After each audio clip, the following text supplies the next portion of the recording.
जय श्री राम मित्रों, कैसे हैं आप। आशा करता हूँ आप स्वस्थ होंगे, प्रसन्न होंगे। लाल किताब के सिद्धांत, हर ग्रह से संबंधित मकान, 9 ग्रहों से संबंधित मकान भी अलग अलग प्रकार के होते हैं, जिसकी जानकारी इस प्रकार है। सूर्य का मकान, सूर्य रोशनी के रास्ते बताएगा। मकान का दरवाज़ा पूर्व की ओर होगा। सहन मकान के बीच में होगा। आग के संबंध में सहन में होंगे, जो हो सकता है कि पानी का संबंध मकान से बाहर निकलते हुए सहन में ही हो, वह इधर उधर किसी और जगह नहीं होगा। चंद्र का मकान, चंद्र जमीन एवं धन दौलत का स्वामी है और सूर्य से मिलता है। प्रथम तो मकान के अंदर ही, वरना मकान के बाहर की 4 दीवारी से लगता हुआ, अथवा उस मकान से जातक के अपने 24 कदम दूर कुआं, हैंडपंप या तालाब आदि चलता हुआ पानी अवश्य होगा। जमीन के अंदर से कुदरती पानी चंद्र होगा, बनावटी नल का चंद्र नहीं होगा। झरने आदि चंद्र गिने जाते हैं। मंगल ने का मकान, यह ग्रह बृहस्पति, चंद्र और सूर्य के साथ चलता है, मगर उनके दाएं या बाएं चौकीदार के समान होगा। मकान का दरवाज़ा उत्तर दक्षिण में होगा। कच्चे या पक्के होने की शर्त नहीं। स्त्री पुरुषों एवं जानकारों के आने जाने की बरकत देगा। मंगल बद का मकान, मकान का दरवाज़ा सिर्फ दक्षिण में होगा।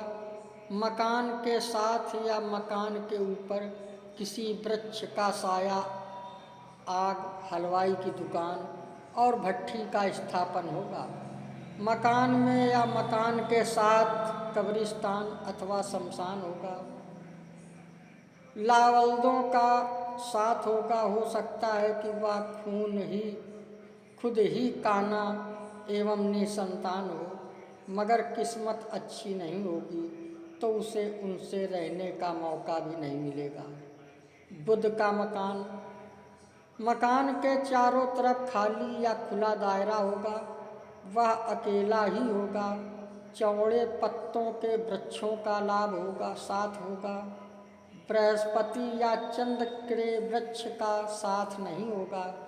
अगर होगा तो वह घर बुध की दुश्मनी का पूरा सबूत देगा।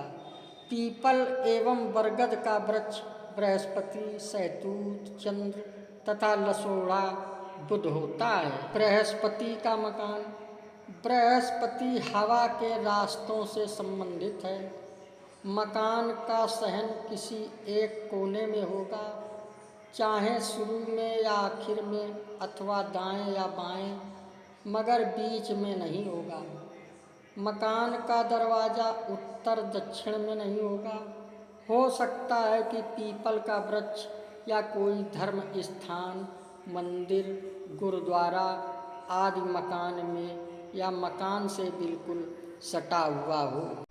शुक्र का मकान, मकान के संबंध में यह ग्रह सूर्य के विरुद्ध होगा। देवड़ी का सहतीर उत्तर दक्षिण दिशा में होगा। मकान में कच्चा हिस्सा जरूर होगा। दरवाजे उत्तर दक्षिण में होंगे। उसका सबूत सफ़ेद कली, चूने का हिस्सा और प्लस्तर में होगा। शनि का मकान, यह ग्रह मकान में 4 दीवारी से संबंधित होगा।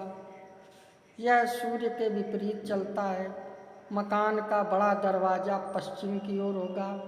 अंदर के दरवाजे किसी भी ग्रह में नहीं माने गए हैं। मकान की सबसे आखिरी कोठरी, जो बाहर से अंदर को प्रवेश करते वक्त दाईं हाथ की ओर हो, पूरी अंधेरी होगी। जिस दिन उसमें रोशनी का प्रबंध न हो, उस दिन शनि का फल उत्तम रहेगा। जिस दिन थोड़ी सी भी सूर्य की रोशनी के आने का प्रबंध होगा, सूर्य शनि का झगड़ा होगा, फलता हुआ घर बर्बाद हो जाएगा। मकान में पत्थर गड़ा होगा, पहली दहलीज पुरानी लकड़ी या शीशम, कीकर, बेर, प्लाई आदि की होगी, नए जमाने की लकड़ी की नहीं होगी। छत पर भी पुरानी लकड़ी का साथ आम होगा। हो सकता है इस मकान में स्तंभ या मीनार का साथ हो। राहु का मकान, बालिगों से संबंधित बीमारियां, झगड़े, राहु, छत, बलाएं, बद, बाहर से अंदर जाते समय उस मकान में दाएं हाथ पर कोई गुमनाम गड्ढा होगा। बड़े दरवाजे की दहलीज के बिल्कुल नीचे से मकान का पानी बाहर निकलता होगा। मकान के सामने या पड़ोसी संतान रहित होगा या उस मकान में कोई रहता नहीं होगा। मकान की छतें कई बार बदली गई होंगी पर दीवारें नहीं बदली गई होंगी। मकान के साथ लगती भड़भूजे की भट्ठी होगी। कोई कच्चा धुआं या गंदा पानी जमा करने का गड्ढा साथ होगा। केतु का मकान, बच्चों से संबंधित केतु खिड़कियां, दरवाजे बताएगा। बुरी हवा अचानक धोखा देगी। कोने का मकान होगा, 3 तरफ मकान और 1 तरफ खुला होगा, अथवा 3 तरफ खुला 1 तरफ कोई मकान होगा। हो सकता है कि उस मकान की 3 तरफें खुली हों। केतु के मकान में नर संतान लड़के या पोते होंगे, मगर एक ही लड़का और एक ही पोता कायम होगा। इस मकान के 2 तरफ जाता हुआ रास्ता होगा। साथ का हमसाया मकान कोई न कोई जरूर गिरा हुआ होगा या कुत्तों के आने जाने का खाली मैदान सा होगा। ये था लाल किताब के सिद्धांत में। अगर आप हमारे चैनल में नए आए हो तो सब्सक्राइब कर लें, लाइक करें, शेयर करें। जय श्री राम।